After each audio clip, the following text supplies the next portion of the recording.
Sydney is the cocaine capital. What I found interesting was Melbourne is the heroin capital. The cost of living crisis is so well documented, but this new report has found Aussie spent $12.4 billion on illicit substances in the last year. You wonder how they found the money. And I wondered how they got to that figure. And it turns out that it's through wastewater analysis. So they look at the wastewater, they detect drugs, they do some kind of drug math, and they come up with that figure. And I also don't want to trivialize some of that increase because we know part of that is attributed to addiction, and addiction is obviously a very serious problem. Yeah, of course. 17% increase overall is what was discovered in this report. What we know is that cannabis is the number one drug, meth is the number one stimulant.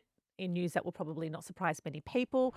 Sydney is the cocaine capital. What I found interesting was that Melbourne is the heroin capital. Meth went up across the board, but the increase was sharpest in WA and Tasmania.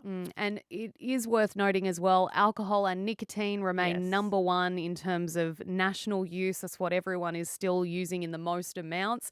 And we did see something positive come out of this report, which is pretty rare for a drug wastewater report.